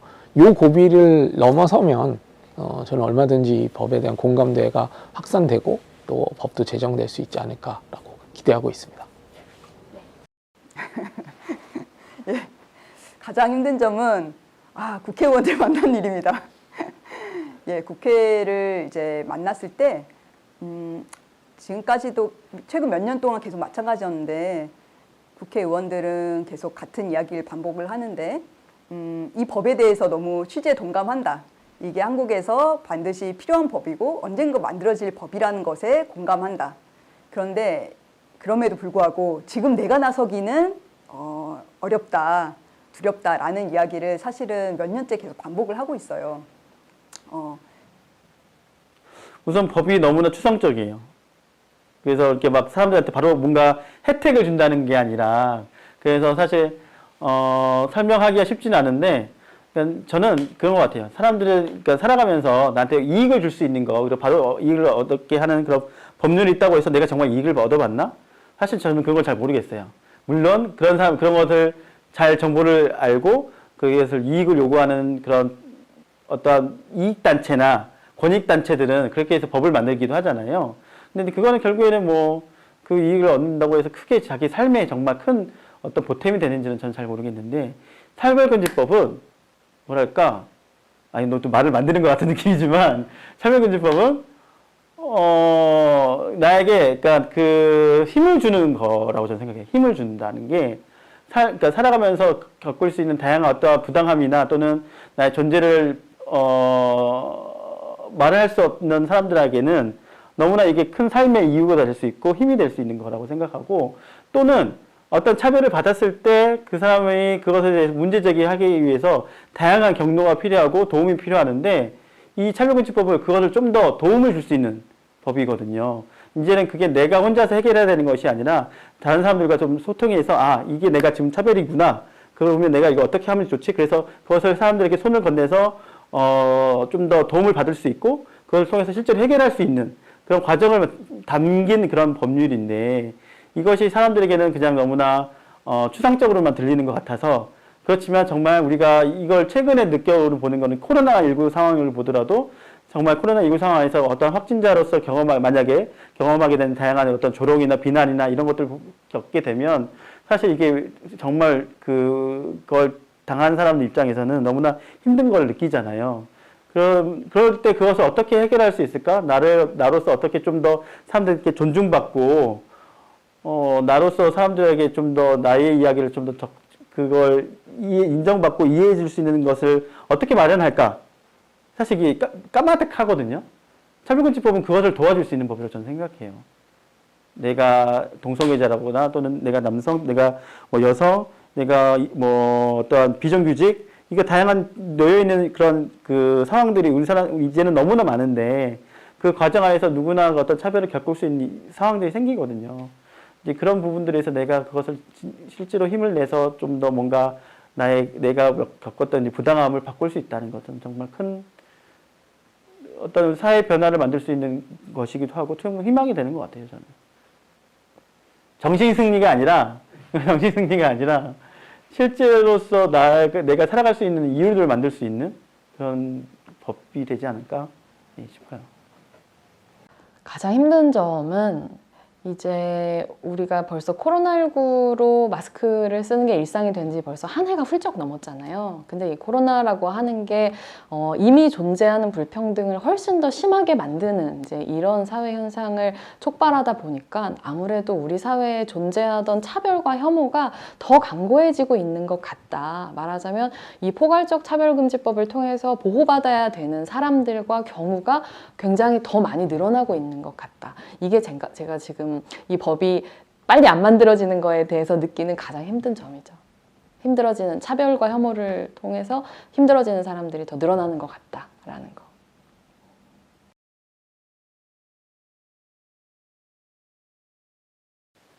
그러니까 저는 제가 지금 이제 저희가 차별금지법 제정을 위해서 또 다양한 이제 단계를 넘고 있는데 특히나 이제 국회가 전혀 움직이지 않는 상황에서 국회를 움직이기 위해서 저희가 10만 행동이라고 하는 이제 차별금지법 제정하자 10만 행동 국민청원을 지금 진행 중에 있고 한창 그런 상황인데 지금 이걸 조직하기 위해서 다양한 조직을 좀 만나오고 있는데 사실 그러면서 느끼는 것은 그러니까 법률 전문가 무슨 여러 가지 사회운동을 하고 있는 사람들 중에서도 조금씩 이제 만나보면서 이것을 어떻게 좀 바꿔야 어떻게 좀 이 지형을 바꿔야 될까, 이걸 고민하는 거예요. 그러니까 그들에게도 과제가 된다는 거. 그러니까 이것을 자기 과제를 만드는 게 가장 중요하잖아요. 그래서 그 자기 과제를 만들게 되면 결국 그 문제를 직면하게 되고, 그 직면하게 되면서 결국에는 그들도 행동으로 옮기게 되는. 이게 이제 우리한테 중요한 조직의 상황인데, 이게 이제 기존의 인권운동 단위만이 아니라, 또 대중운동을 하는 사람들에게도 그것을 자기 과제로서 좀 가져가게 수 있게끔 하고 있다는 거. 이제 그것을 그들이 좀 목소리를 더 내줘야 하잖아요, 사실. 우리만 목소리 내서 이게 되는 것이 아니니까, 사실. 저는 이제 그런 것들이 좀 보이는 것 같아서 또 이 10만 행동을 통해서 좀 더 그것들을 우리가 그들에게 요구하고 있고 그래서 그들을 만날 기회들이 생긴다는 게 좀 더 확장되는 것 같아서 저는 좋은 것 같습니다. 역설적으로 가장 힘든 점하고 다 있는데요. 그러니까 사람들이 주변에서 차별과 혐오가 자꾸 이렇게 발생하는 걸 눈으로 보다 보니까 이것으로부터 우리 모두를 지킬 뭔가가 필요하구나 라는 걸 깨닫는 것 같아요. 그래서 역설적으로 코로나19가 발생하기 전인 이 2019년에 비해서 2020년에는 국가인권위원회가 한 인식조사에 따르면 이 포괄적 차별금지법이 필요하다라고 하는 여론이 훨씬 더 전해에 비해서 높아져서 무려 국민의 88.5%가 이 법이 꼭 필요하다라고 응답했다라고 하더라고요. 그래서 그 점에 있어서 어느 때보다도 우리 사회가 이 차별금지법을 필요로 하는 그런 분위기가 무르익었다고 생각을 하고, 이 분위기 때문에 하다못해 이 법을 반대하시는 분들도 예전에는 정말 약간 이 반대가 별로 논리적이지 않았어요. 그러니까 잘못된 정보에 근거해서 뭐 이렇게 차별금지법이 통과되면은 동성애가 막 창궐하고 그것 때문에 막 이렇게 지옥에 떨어지고 남자 며느리 이런 말씀을 하시는 분이 훨씬 많았다면 이제는 훨씬 더 법안을 최소한 읽고 법안에 어떤 조문이 걱정이 된다. 말하자면 진짜로 이 법이 국회에서 논의될지 모른다는 어떤 긴장감을 가지고 반대를 하시는 걸 보면서 되겠구나. 조금씩 만들어지는 것에 가까이 가고 있구나. 이런 생각이 듭니다. 희망적인 것은 사회가 변화해왔고 지금도 변화하고 있다는 거죠. 그 차별금지법 제정 운동이 한국에서 굉장히 정말 말도 안 되는 이유로 오랜 기간 동안 가로막혀 왔지만 사실 저는 2021년까지 이 운동하고 있을 거라고 전혀 생각을 못했거든요. 이렇게 말도 안 되는 상황이지만 그럼에도 불구하고 지치지 않고 이런 운동들을 여러 사람들이 같이 해나갈 수 있는 것은 이 역사적인 흐름이 사실은 너무나 우리 편이기 때문인 것 같아요. 이런 그 평등에 관한 가장 기본적인 법률이 갖춰져야 된다는 건 너무 상식적인 얘기거든요. 그리고 그것을 못 만들고 있는 게 너무나 말도 안 되는 상황이기 때문에 이 법은 만들어질 수밖에 없는 법이에요. 근데 이제 그것을 얼마나 빨리 당겨서 사실 이미 늦은 거지만 더 늦기 전에 만들 것인가의 문제라고 생각을 하거든요. 시간 문제라고 생각을 하고요.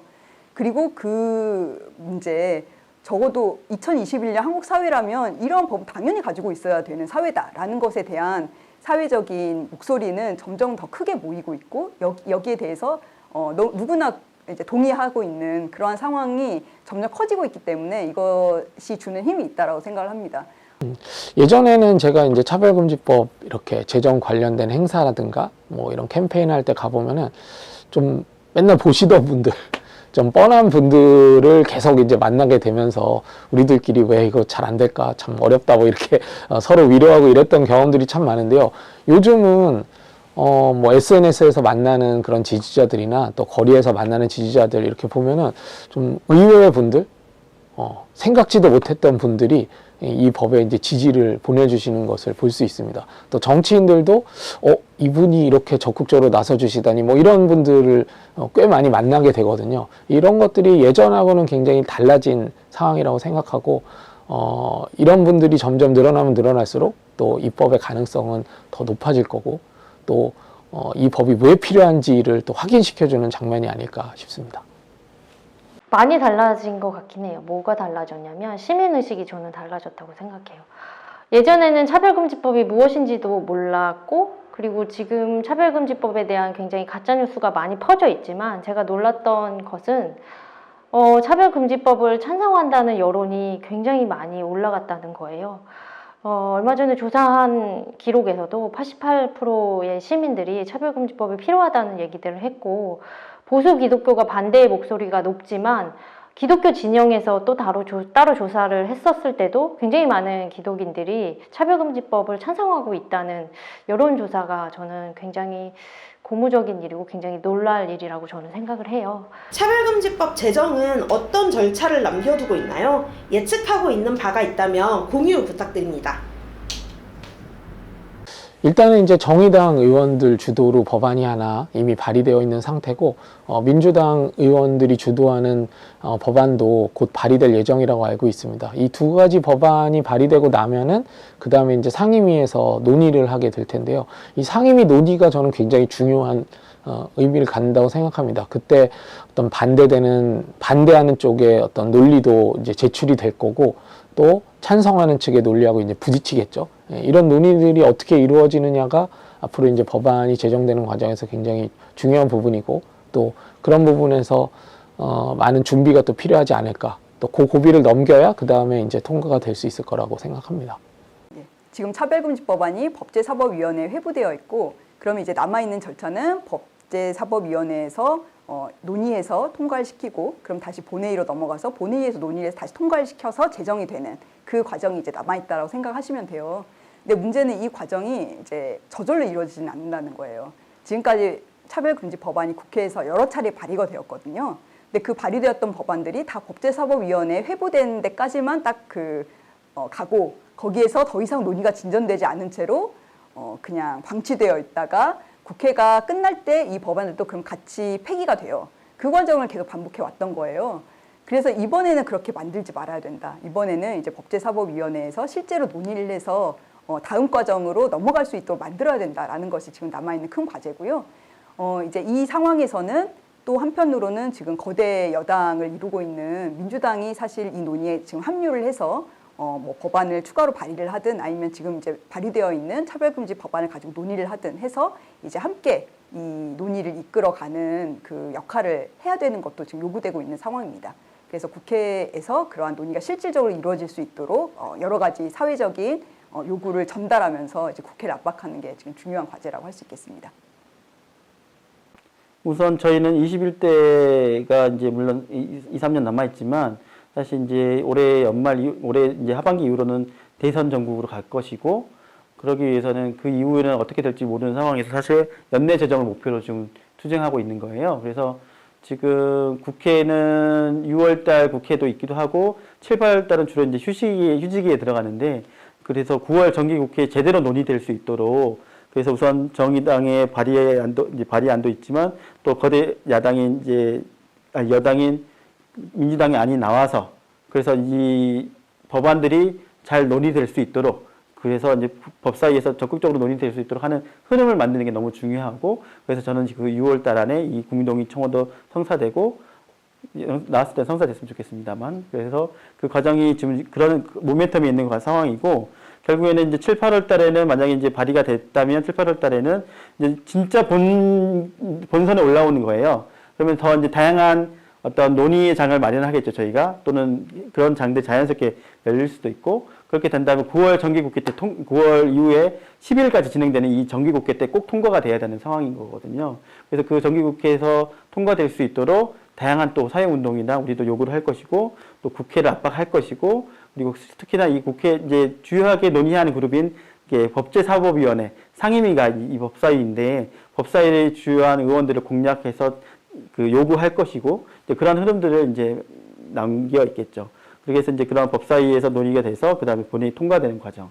그러면 이제 법사위 안에서 사실 논쟁이 더 있을 부분이에요. 사실 그때는 이제 올린 법안대로 그대로 통과되는 것이 아닌 그러면 좋겠지만 저는 그건 또 우리의 힘으로 되는 게 아닌 국회 안에 의원들의 그런 권한이기도 하지만 그 안에서 사실 그 논쟁이 생길 거예요. 그 논쟁이 어떤 것까지 생길지 잘 모르겠어요. 상상을 할 수는 없지만. 저는 그때 또 우리가 힘을 내서 싸워야 될 시기가 있을 거라고 저는 봅니다. 아까도 말씀드린 내용이긴 하지만 차별금지법이 제정되기 위해서는 일단은 법안이 발의돼야 되는데 2단계는 클리어를 했고요. 그래서 국회에 지금 법제사법위원회라고 하는 위원회에 이 법안이 상정되어 있는 상태인데요. 그 법사위에도 회의가 여러 개가 있어요. 그래서 그 중에서 이제 법안 소위라고 하는 곳에서 이게 실제로 이제 상정이 돼서 그 안에 의원님들께서 이걸 가지고 이제 토론을 일단 해야 되고요. 그리고 제정법이기 때문에 공청회라고 하는 단계를 거쳐야 됩니다. 그래서 이 법에 대해서 이제 시민사회를 포함해서 각계각층의 얘기를 들어보는 공청회를 거치고 그 다음에 그 법제사법위원회 전체 회의를 통과해서 최종적으로는 본회의를 통과하면 이 법이 이제 대한민국에 만들어지게 되는 것이죠.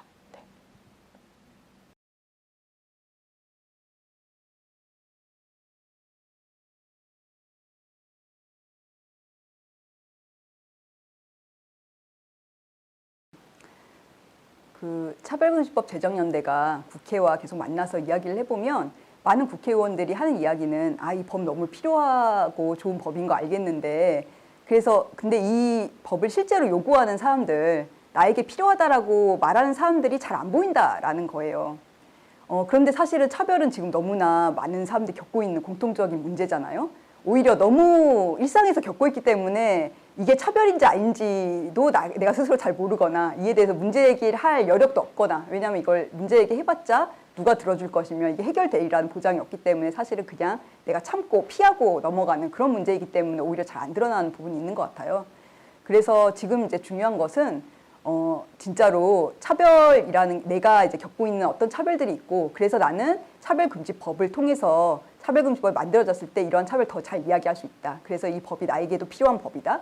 우리 다 같이 함께 이러한 법을 만들어서 차별에 대해서 정말로 실질적인 이 차별을 없애나갈 그러한 책임을 국가에게 묻자. 사회가 이 책임을 지고 같이 바꿔나갈 수 있도록 만들자. 이 얘기를 많이 해주시는 게 되게 필요하다고 생각을 합니다.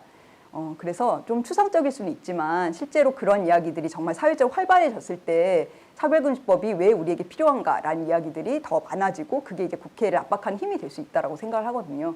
그래서 이 국회에서 진행되는 상황을 잘 같이 보고 같이 이제 목소리를 전달해 주시고 또 다른 한편으로는 우리가 실제로 우리에게 지금 우리 사회에 바꿔나갈 차별이 뭐가 있는지 우리가 실제로 이것을 어떤 식으로 바꿔나가고자 하는지에 대한 얘기를 많이 서로 하게 하는 것. 그러한 논의가 사회적으로 굉장히 활발해지는 것이 차별금지법과 법이 만들어지는데 그리고 실제로 이제 법이 만들어지는 과정에서 차별이 실질적으로 없어져 나가고 이걸 바꿔 나가는데 되게 큰 힘이 될 거라고 생각해요. 그래서 이에 대한 관심과 논의를 함께 적극적으로 해주시기를 요청드립니다. 우선은 다양한 그 논의의 장 또는 차별금지법을 알리는 장 등이 마련될 것 같아서 그런 현장에 같이 참여해 주시면 너무 좋고 그리고 본인의 그러한 현장 안에서 차별금지법에 대한 논의를 만들 수 있는 그런 현장들을 만드시는 것도 하나의 이제 그 중요한 부분인 것 같아요. 그러니까 사회적인 합의라고 한다는 것이 이미 이제 어떠한 그 논의 토론을 많이 하게 되는 것도 중요한 부분이라고 저는 생각하는데 그 토론을 각계에서 좀 진행해 주시는 것도 중요한 부분인 것 같고 또한 차별금지법 저희가 이제 그 만인선언이라고 해서 그러니까 차별금지법의 중요한 문구를 따서 그걸 낭독하는 것도 하고 있는데 이것도 계속 진행하고 현장에서 좀 하셔도 좋을 것 같거든요. 그래서 한번 읽어보는 거, 차별금지법 자체에 대한 중요한 부분들을 한번 같이 낭독해보는 거 그런 부분들을 좀 해보시는 것도 좀 많이 힘이 될 것 같고 그리고 그 사이사이에 좀 더 저희가 좀 더 캠페인 같은 것도 만들 수 있지 않을까? 다양한 참여할 수 있는 그런 자리를 아직 좀 구체화된 건 없는데 그런 것도 또 좀 마련할 수 있을 것 같고 그리고 계속 이러한 그 영상들도 지금 저희도 이제 차지한 차원에서 영상들도 만들고 있는데 그런 것들의 컨텐츠를 또 많이 봐주시면 아마도 또 이제 여러 가지 차별금지법에 대한 그 지식을 쌓을 수 있는 그런 계기도 될 것 같습니다. 차별금지법 제정연대 홈페이지도 있고 그리고 이제 저희가 뉴스레터를 발간하는데 그 뉴스레터 기존에 발간된 내용들도 같이 보실 수 있으니까 홈페이지에 총망라된 내용을 한번 봐주시면 좋을 것 같고 저희가 이제 차별금지법 그 페이스북 페이지를 통해서 계속 지속적인 어떤 그 과정 등을 지금 어떤 게 계속 그 타임라인 통해서 어떻게 이제 배치되고 있는지 그런 것들도 보실 수 있으니까 그런 SS 계정도 확인해 주시면 좋을 것 같습니다. 네, 일단 지금 당장 하실 수 있는 방법은 이 서울 퀴어문화 축제를 굉장히 멋지게 즐겁게 즐겨주시는 거예요.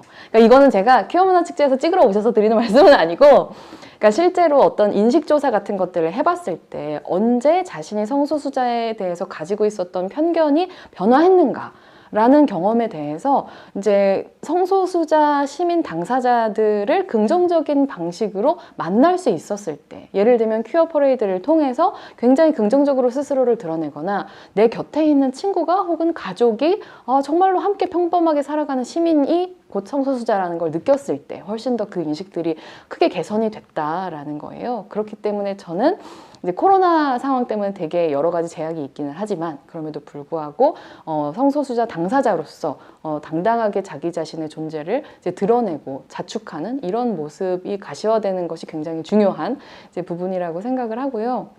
더 나아가서 이 법의 제정이라고 하는 게 이제 또 다가오는 정치적인 이벤트 가운데 모두가 알고 있는 것이 바로 대통령 선거잖아요. 그래서 저는 여러분이 알고 계시는 모든 분들, 남녀노소, 친구들, 가족들, 뭐 직장 동료들 다 좋은데 대선에 대해서 얘기를 하실 때 그래도 지금이 2021년인데 2022년에 우리가 뽑을 대통령은 적어도 차별금지법이 대한민국에 필요하다는 얘기 정도는 할 수 있는 사람이어야 된다. 이런 얘기를 적극적으로 해주시는 게 굉장히 이 법의 제정에 큰 힘이 될 수 있다. 이런 말씀을 드립니다.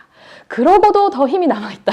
그러고도 나는 뭔가 더 하고 싶다는 분들께서는 자기 지역구에 대표하는 국회의원의 사무실 전화번호를 검색하셔서 전화를 거시면 됩니다. 저는 당신의 지역구에 살고 있는 시민인데 유권자인데 저는 차별금지법을 지지합니다. 당신이 차별금지법을 지지하지 않으면 나는 당신을 찍지 않을 거예요.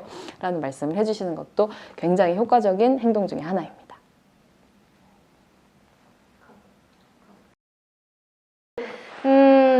이 방송이 녹화하는 시점과 그리고 이 방송이 실질적으로 방영되는 시점이 좀 차이가 있는 것 같아요. 근데 지금 청원이 엄청 많이 50%를 한 5일 만에 달성한 속도로 봤을 때 10만은 이미 훌쩍 넘을 것 같고요. 이 방송을 같이 보면서 차별금지법이 드디어 21대 국회에서 제정이 되는구나의 어떤 설레임을 가졌으면 좋겠습니다. 예. 사실 뭐 법 제정을 위해서는 지금 벌어지고 있는 여러 가지 입법 운동에 동참해 주시는 것이 가장 이제 좋은 방법이라고 생각하고요. 그 다음에 사실은 꼭 말씀드리고 싶은 거는 법이 제정되더라도 차별금지법 제정은 하나의 시작일 뿐이지 이 문제를 해결하는 절대 완성이라고 할 수 없습니다. 그러니까 이 법이 사회에서 구체적으로 정착이 되고 또 어떤 삶의 규범으로 정착하기 위해서는 또 많은 세월이 필요하거든요. 그래서 제정 과정에도 힘을 모아주셨으면 좋겠지만 또 법이 제정되고 나서더라도 이 법이 사회에서 안착될 수 있을 때까지 많은 분들의 좀 관심이 필요할 것 같습니다.